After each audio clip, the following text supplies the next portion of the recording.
भारत के लाखों शहरी इन ममालिक में रहते हैं, काम करते हैं, अरबों डॉलर्स की तज़ीरात ज़र वतन वापस भेजते हैं। यह खित्ता इंडिया की तवानाई की दरामदात का भी सबसे बड़ा जरिया है। भारतीय वज़ीर आज़म नरेंद्र मोदी सन 2014 में इक़्तिदार में आने के बाद से इन खलीजी ममालिक का बाकायदा दौरा करते रहे हैं। BBC के मुताबिक दिल्ली ने पहले ही मुत्तहदा अरब अमारात के साथ एक आज़ाद तिजारती मुआहदे पर दस्तखत कर रखे हैं और एक वसी मुआहदे के लिए GCC के साथ मुज़ाकरात कर रहा है। जबकि नरेंद्र मोदी ने 2018 में अबूधाबी में पहले हिंदू मंदिर की संगे बुनियाद की तकरीब में पुरतपाक अंदाज में शिरकत की थी। मुत्तहदा अरब अमारात की तरफ से इस इक़दाम को भारत और खित्ते के दरमियान बढ़ते हुए ताल्लुकात की एक मिसाल करार दिया गया था। सिर्फ यही नहीं, सऊदी अरब और भारत के ताल्लुकात की बेहतरी में हाल ही में गैर मामूली इजाफा देखा गया है। गुज़िश्ता साल ही सऊदी अरब के शहर रियाज में एक कॉन्सर्ट हुआ जिसमें भारतीय एक्टर्स ने भी शिरकत की। पूरी दुनिया में इस हवाले से खबरें लगी। सऊदी अरब की तरफ से भारत में बहुत ज़्यादा सरमायाकारी भी की गई है। रवाबाही भारत और सऊदी अरब के वज़राए ख़ारजा ने दो तरफ़ा ताल्लुकात को मज़ीद तक़वियत देने की अहमियत पर भी जोर दिया। साथ ही कश्मीर की जब खुसूसी हैसियत ख़त्म की गई थी तो उसी दौरान मुत्तहदा अरब अमारात ने नरेंद्र मोदी को अपने मुल्क के आला सिविलियन अवार्ड से भी नवाजा था, जबकि फ़लस्तीन सऊदी अरब भी नरेंद्र मोदी को मुख्तलिफ एजाज़ात से नवाज चुके हैं। दूसरी तरफ ईरान के साथ भी भारत के ताल्लुकात अच्छे हैं और भारत अहम मामलात पर ईरान के साथ राब्ते में रहता है, बाहिमी तिजारत भी करता है। यानी पाकिस्तान के साथ खराब ताल्लुकात के बावजूद भारत ने दीगर मुस्लिम दुनिया के साथ अच्छे ताल्लुकात रखने की कोशिश की है। कश्मीर के मामलात के बावजूद भारत के अंदर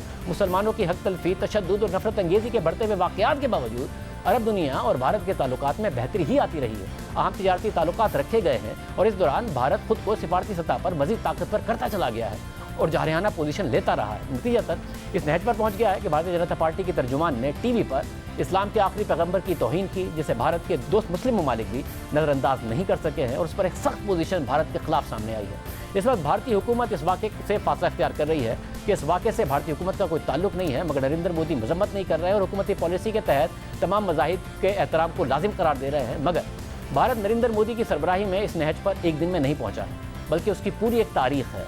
वज़ीर आज़म मोदी का भारत मुसलसल नफरत, अदम बर्दाश्त और आज़ादी इज़हार राय को दबाने की राह पर गामजन है।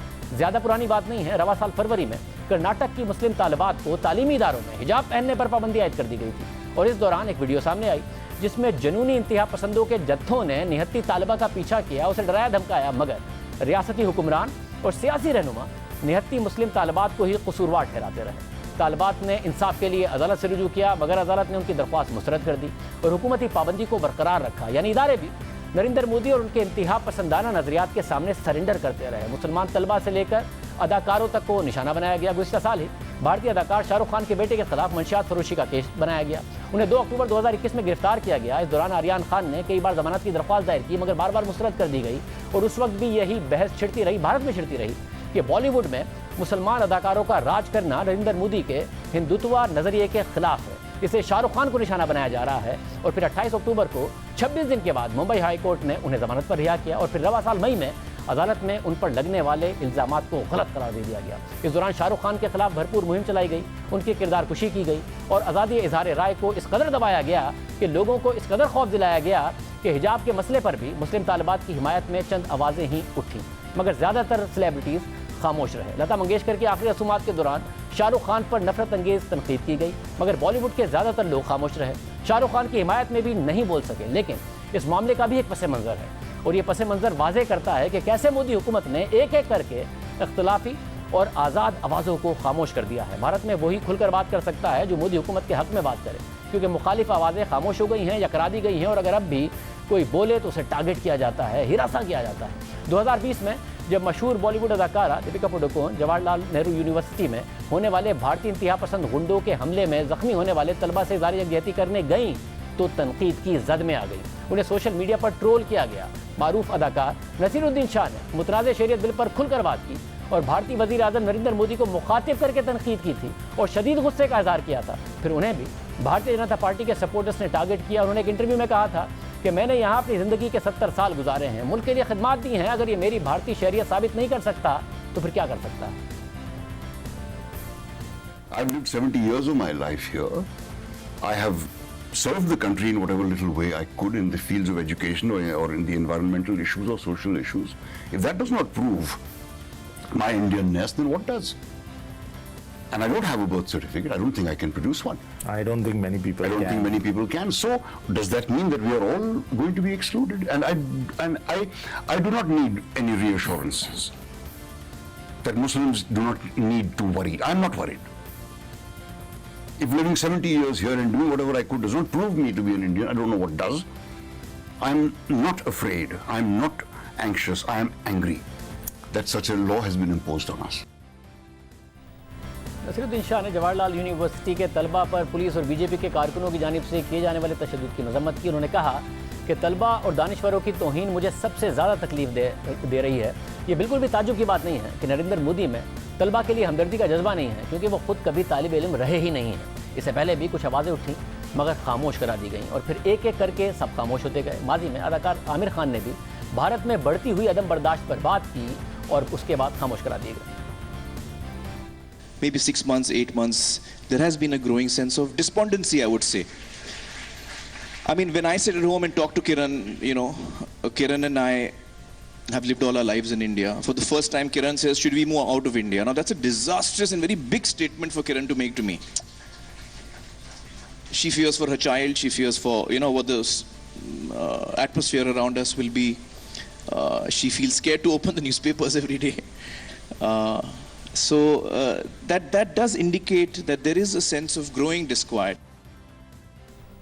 फिर आमिर खान के खिलाफ भरपूर कैंपेन चलाई गई, तनकीद की गई और वो खामोश हो गया। उसके बाद बड़े बड़े वाक़यात पर नहीं बोल सके। इसके अलावा बॉलीवुड स्टार सलमान खान ने अमन की बात की। जब भारत में पाकिस्तानी फनकारों को बुलाने पर तनकीद हुई, पाबंदियाँ लगी और इंतहा पसंदों ने शोर मचाया, तो सलमान खान ने कहा कि फनकार वीज़ा लेकर आते हैं, वो दहशतगर्द नहीं होते।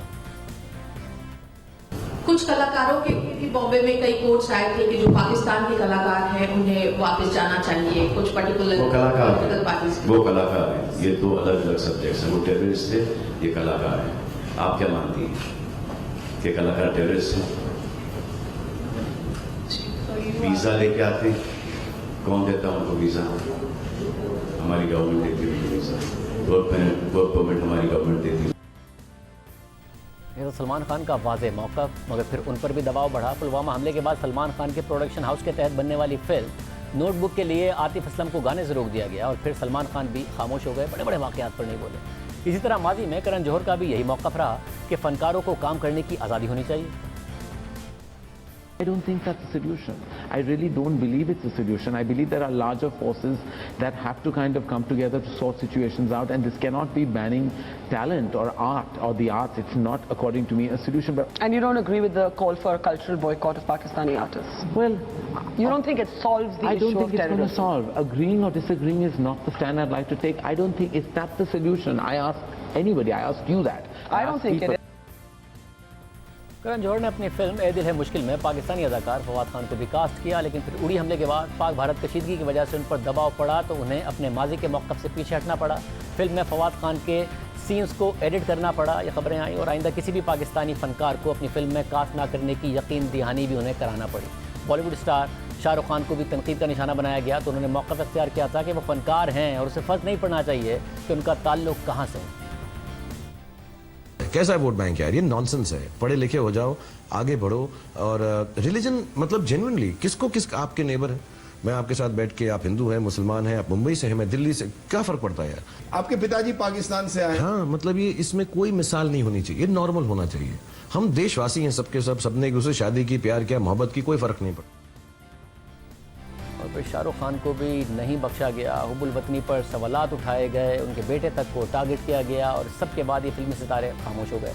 मगर सिर्फ फिल्मी अदाकारों को खामोश करने की कोशिश नहीं की गई, बल्कि सहाफ़त को भी निशाना बनाया गया। 2014 में बीजेपी की हुकूमत आई तो सबसे पहले पार्टी ने मीडिया को अपने कंट्रोल में लाने का काम किया, जिससे मुल्क भर में उनकी मखसूस सोच को आगे बढ़ाने की कोशिश की गई। मीडिया के बड़े बड़े इदारे इंतहा पसंदों के कंट्रोल में तस्वुर किए जाने लगे। बीजेपी के कारकुनों ने सोशल मीडिया को प्रोपेगेंडे का अहम जरिया बनाया। जो सहाफ़ी लिबरल थे, प्रोग्रेसिव थे, उन्हें चुप कराने के लिए ट्रोलिंग का सिलसिला शुरू कर दिया गया। नरेंद्र मोदी ने नाकिद सहाफ़ियों को, लिबरल प्रोग्रेसिव सहाफ़ियों को नौकरी से निकलवा दिया। नाकिद टीवी चैनल्स और अखबारों के इश्तिहारात बंद करा दिए।